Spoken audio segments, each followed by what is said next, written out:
തമിഴ്നാട്ടിലെ ഗ്രാമങ്ങളിൽ നിലനിന്നിരുന്ന ചടങ്ങായിരുന്നു മൊയ് വിരുന്ന് തിരുവിഴ. ഒരു കുടുംബം സാമ്പത്തിക പ്രതിസന്ധി നേരിടുമ്പോൾ അവരെ സഹായിക്കാൻ വിരുന്ന് സംഘടിപ്പിക്കും. വിരുന്നിനെത്തുന്നവർ അവരെ കൊണ്ട് കഴിയുന്ന സഹായം ഇലക്കടിയിൽ വെച്ച് മടങ്ങും. കേരളത്തിനായി ദിണ്ടുകളിൽ വീണ്ടും ഈ ചടങ്ങ് സംഘടിപ്പിച്ചു. ദിണ്ടുകളിൽ പ്രവർത്തിക്കുന്ന മുജീബ് ബിരിയാണി ഹോട്ടലും റോട്ടറി അസോസിയേഷനും ചേർന്നാണ് ചടങ്ങ് സംഘടിപ്പിച്ചത്.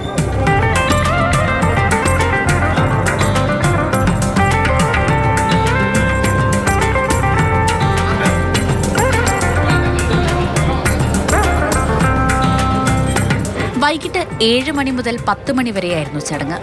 പക്ഷേ സദ്യ ആരംഭിക്കുന്നതിന് മുൻപ് തന്നെ കടയ്ക്ക് മുന്നിൽ വലിയ ആൾക്കൂട്ടം തടിച്ചുകൂടി. ഇരിപ്പിടങ്ങൾക്ക് പിന്നിൽ കാത്തുനിന്ന് മനസ്സും വയറും നിറച്ചാണ് തമിഴ് മക്കൾ മലയാളികളോടുള്ള സ്നേഹം പ്രകടിപ്പിച്ചത്. உண்மையிலே இது பாராட்ட வேண்டிய ஒரு விஷயம். நாங்க சாப்பிட்டுட்டு எங்களால முடிஞ்சதான் நாங்க ஹெல்ப் பண்ணியிருக்கோம். വയറും നിറഞ്ഞിருக்கு, മനസ്സും നിറഞ്ഞിருக்கு. 2.38 ലക്ഷം രൂപയാണ് ചടങ്ങിലൂടെ ലഭിച്ചത്. ഈ പണം വയനാട്ടിലെ ദുരിതമനുഭവിക്കുന്നവരുടെ കുടുംബങ്ങൾക്ക് കൈമാറുമെന്ന് സംഘാടകർ വ്യക്തമാക്കി. நம்மளோட சுத்தி இருக்க சொந்தங்கள், உறவுகள், மற்ற ஊருக்காரவங்க எல்லாரும் ஒன்னு சேர்ந்து அவங்களுடைய பங்கு இதுல இருக்கணும் அப்படின்னு நினைச்சு இந்த மொய் விருந்து கான்செப்டை கையில എടുത്തோം. ഭക്ഷണം കഴിക്കാനെത്തിയ കുഞ്ഞുങ്ങൾ പല ആവശ്യങ്ങൾക്കായി കരുതി വച്ചിരുന്ന പണം ദുരിതാശ്വാസ നിധിക്കായി നൽകുന്ന കാഴ്ചകൾ മനസ്സ് നിറയ്ക്കുന്നത് കൂടിയാണ്. മാതൃഭൂമി ന്യൂസ്, ഇടുക്കി.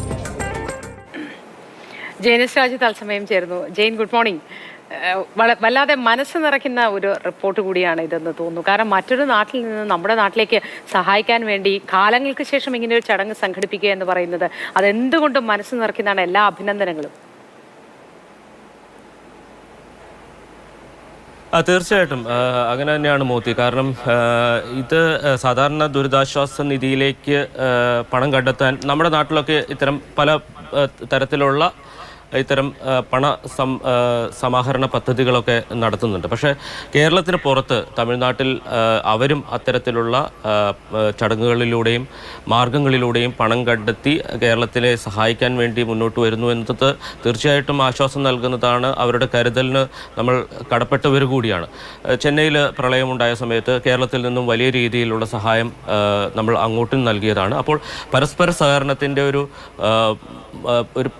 മാർഗം ഇപ്പോഴും പിന്തുടരുന്നു എന്നുള്ളത് തീർച്ചയായിട്ടും നല്ല കാര്യം തന്നെയാണ്. എന്നെ ഏറ്റവും കൂടുതൽ ആകർഷിച്ചത് അവിടെ തടിച്ചുകൂടിയ ആളുകളാണ്. ഒരു ചെറിയ ഇടുങ്ങിയ മുറിയിലാണ് ഈ ഹോട്ടൽ പ്രവർത്തിക്കുന്നതെന്ന് തോന്നുന്നു. അതിൽ വളരെ ചുരുങ്ങിയ സ്ഥലത്ത് മാത്രമാണ് ഇരിപ്പിടങ്ങൾ ഉണ്ടായിരുന്നത്. അപ്പോൾ അവിടെ വലിയ ആളുകളാണ്. ഈ ചടങ്ങ് തുടങ്ങുന്നതിന് മുമ്പ് തന്നെ ഒരാൾക്കൂട്ടം തന്നെ ഈ കടയിലേക്ക് ഇടിച്ചു കയറുന്ന രീതിയിലാണ് അവിടെ എന്നുള്ള ദൃശ്യങ്ങളിൽ നമുക്ക് കാണാൻ കഴിയുന്നത്. കൂടാതെ നമ്മൾ സാധാരണ കല്യാണത്തിനൊക്കെ പോയി കഴിയുമ്പോൾ സദ്യ ആരംഭിച്ചു കഴിയുമ്പോൾ സീറ്റിൻ്റെ പിന്നിൽ ആളുകൾ അടുത്ത ഊഴത്തിനായി കാത്തു നിൽക്കും. ഈ ഹോട്ടലിൽ ഈ ചടങ്ങിൻ്റെ ഭാഗമായിട്ട് അങ്ങനെയും ആളുകൾ കാത്തു നിൽക്കുന്നത് കണ്ടു.